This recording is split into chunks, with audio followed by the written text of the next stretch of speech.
there'd been a caution in the middle of the cycle, everybody would have come to pit road because they had.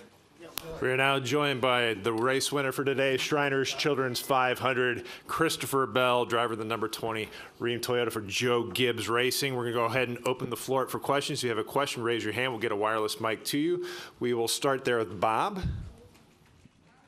Bob, Christopher Bell, NASCAR driver. Did you pick me today? No, I didn't. I did not pick you. Bob's picks are notoriously the worst. If he picks you, or at least me, if he picks me, I don't win. Yeah, I picked you last week. I know, and I sucked. So that was all you last week. I'll own it, yeah. Well, you picked me, so you jinxed me. But. All right, well, my question is, did you come into, you had that deal last week, flat tire, bad week. The last time you were here, you blew a brake rotor. So did you come in here an angry man, and did that matter? I came in here a sad man, Bob. No, I was not angry. I was just sad. And, I don't know. I suck at, like, trying to stay upbeat after a run of bad races. And, Atlanta was furthest from my fault. And but it's still a 4th place finish. And then we had a 33rd place finish last week. So that was pretty sad. And, I try to not let that affect my driving. And then we showed up on Friday and had a bunch of pace, had a really good practice. So I was feeling a lot better about it after Friday.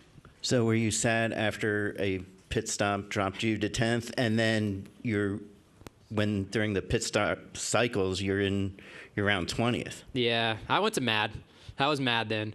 But, I knew that mistakes happen, and I spun out last week. So I was nervous about getting up through there because passing was extremely difficult.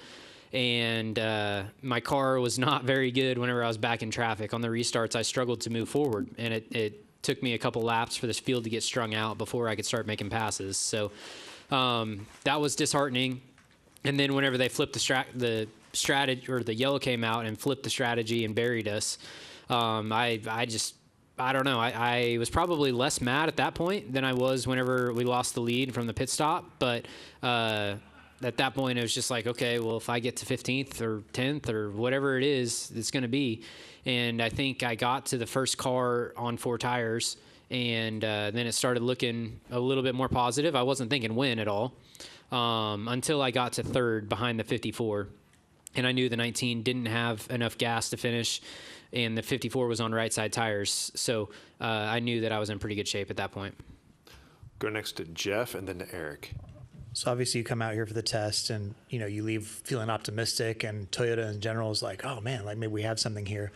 But at what point, Friday, where you're like, okay, this is exactly what we thought, and we do have fast cars, and, I think we're going to have something to work with here. Well, I'm sure Adam knew that before I did, because he's seeing the lap times of like how we stack up against everyone else. And inside the car, I thought that it drove pretty well, but you never know. Sometimes it drives really well and you're slow. So I was just out there making laps. And then after practice Friday night, whenever you go back and look at the lap times, that's whenever it starts to sink in that, we're going to have a shot at it. Saturday qualifying. Oh my gosh. I don't know what it is about qualifying at this racetrack, but it adds my number. And it is, I think out of the 5 qualifying sessions that we've had, I've only made the final round once. And that's a huge deal. So coming back in November, we have got to make the final round of qualifying and see where we stack up. So Saturday was disheartening, and we'll definitely be focusing on that for November. Go over here to your right to Eric. Christopher, Eric List, BlazeRadio.com. First full weekend with the new short track package works out clearly for your favor, but your thoughts on it? It was different. I don't think that it was any better in traffic, but it drove different. The car handled significantly different, and I'm sure that the racing probably didn't look much better, but it was different inside the car. Cooper? Christopher, when we talked yesterday, you said you didn't have a comment on the tires, but kind of just wanted to see your feedback after 312 laps. Obviously, it worked out pretty well in your favor today. Yeah, I mean, the package that we had really liked the new tires, so it was good for me and bad for other people. So I'm sure that, I'm going to say that it was great, and other people are going to say that it wasn't very good. But, yeah, I mean, the racing probably, in my eyes, wasn't much different than what we've had in the past. Next, Juliana, then the Zach. Hey, Christopher. Juliana Moeller, BladesRadioOnline.com. As you said earlier after the race, this is a very important track if you ever want to win a championship. After failing to finish last time here in November and already racing out here 2 times, how important is it to you to prove that you've had success here? And is there anything you learned today that will help you next time out here? Yeah, I mean, I think we learned a lot, and so did everyone else, though. So, it seemed like the Toyotas had the advantage this week, and I'm sure that everybody else is going to go back to the drawing board and be a lot more competitive whenever we come back. So, while it makes me feel optimistic about where we're at for the championship race, there's still a lot of racing and a lot of development that's going to go on between now and then. So, I don't think you can look too much into what happens today for November. But, yeah, I mean, it was a great day to be in a Toyota. We'll go to Zach, then to Lee, then to Brett and Michaela. Zach Sterniel, NASCAR.com. Christopher, you talked about the emphasis of making the final round of qualifying when you come back here in November, but at the same time, you guys have had great long run speed both back in November and today. So is it worth sacrificing some of that, or do you think it would sacrifice any of that long run speed? I mean, I have to be better on restarts. Even today, I was terrible on restarts and never moved forward until the field started stringing out. So, today it worked out because the race stayed green and we got a long green flag run in, and that played to my strength. But, if the yellow flag comes out with 15 to go, 10 to go, the guy who restarts the best is going to win. So, that's equally as important and arguably more important depending on how the yellow flags fall. And we know that I have to get better at that for November. Okay, we'll go Lee, Brett, Michaela, Dustin. Christopher, Lee Spencer, Sirius NASCAR XM Radio. I was just kind of curious that at the end, the Fords came out of nowhere. I mean, they didn't appear dominant all day long, and then they were there. And, I mean, you checked out to a 5-second lead, but Buescher was able to get around Ty at the end. And I'm just kind of curious, what was it like racing them, or were you surprised as well to see them up there? No, I don't think I was surprised. The Buescher and Keselowski were really good at the previous race, I'm pretty sure. And I know Buescher was fast at the test, so I knew that they were going to be competitive. And I don't know what the tire strategy was behind me, but I do know that Ty was on 2 tires, so that's a really big disadvantage compared to at least myself, and I don't know if Buescher was on 4 or not, but Ty was definitely not in the best spot. Go to your right to Brett. My name is Brett Sampson from Brigham Young University. Christopher, first and foremost, thank you for your win today. My mom can go to bed happy tonight. Thank you. And second, thank you, Mom. Second, how do you feel your test here in December helped your win today? Yeah, I mean, the test in December, honestly, it's tough because we came here for 2 days and we tried it feels like 18 different rules packages. And right before we put this package on the car, my engine blew up. So we came here for 2 days and I didn't even get to run the current rules package. So I had no idea and my team had no notes on it. But regardless, we showed a lot of pace no matter what the package was in December. So we left here optimistic, and it's still, paid dividends this weekend because we were really fast right off the truck.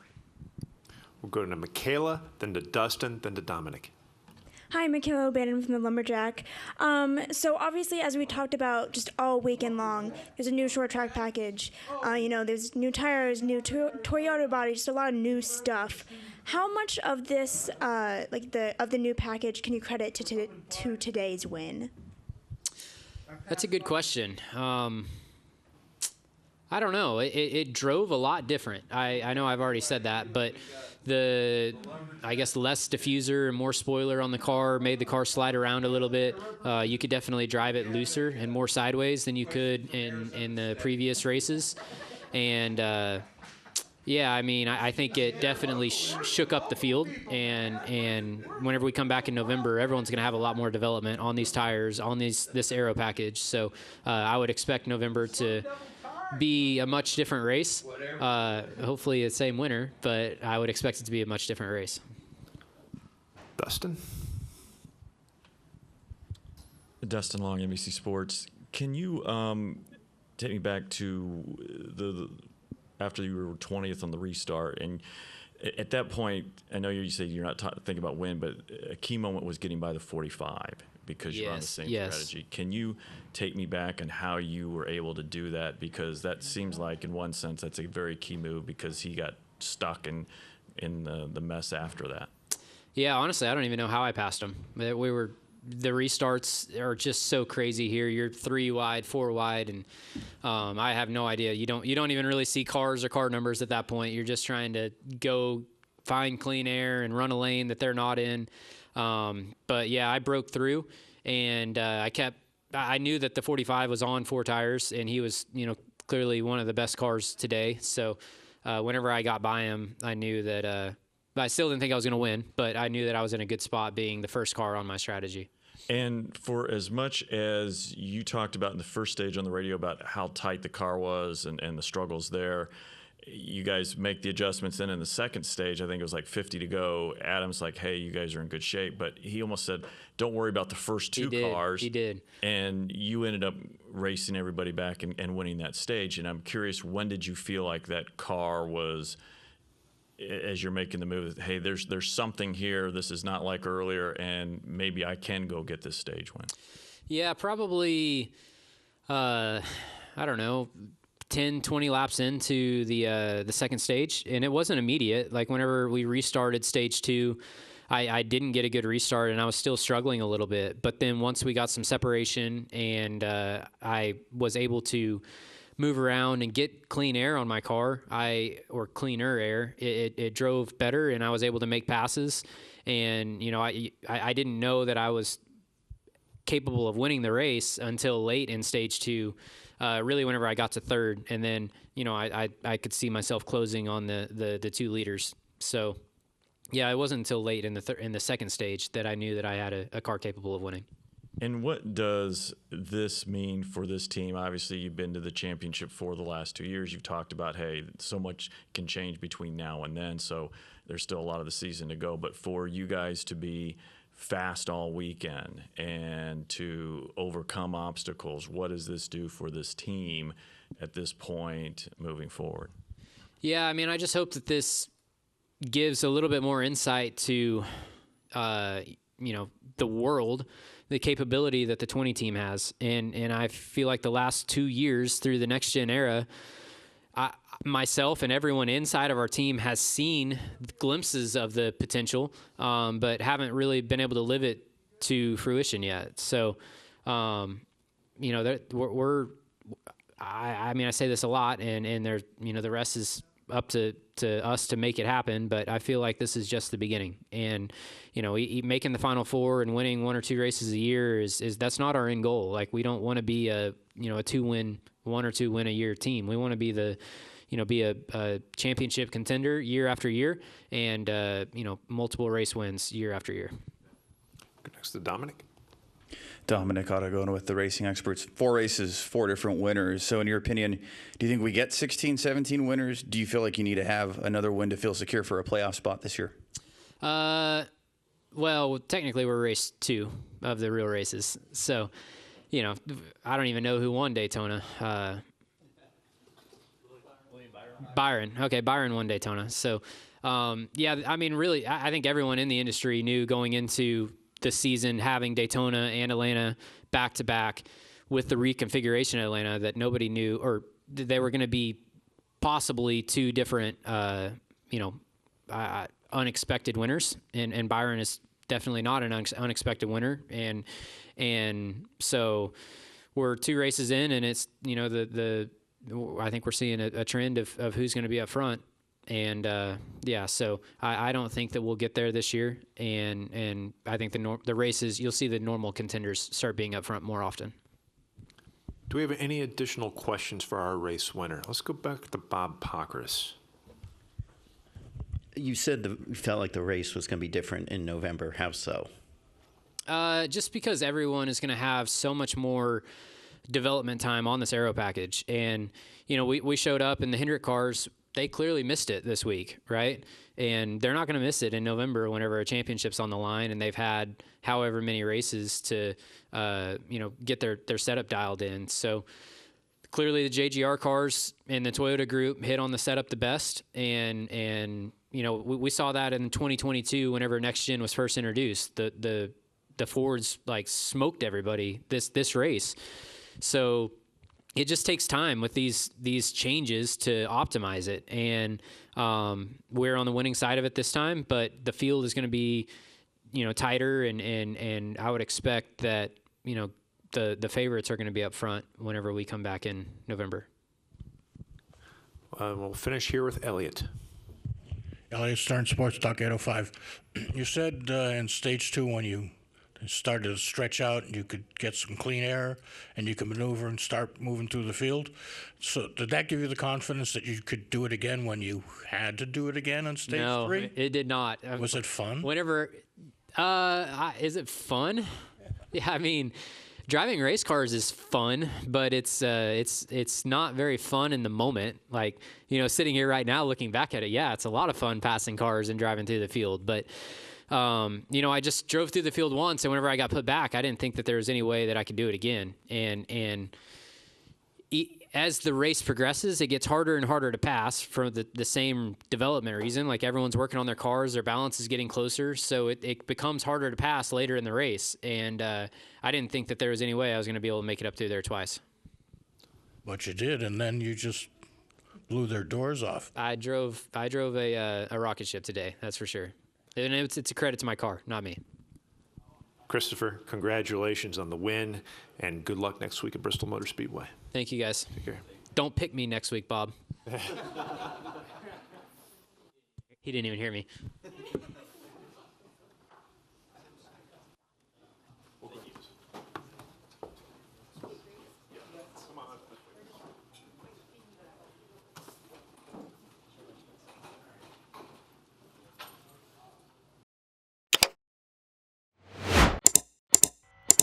All right, there's the checkered flag. Great job, driver.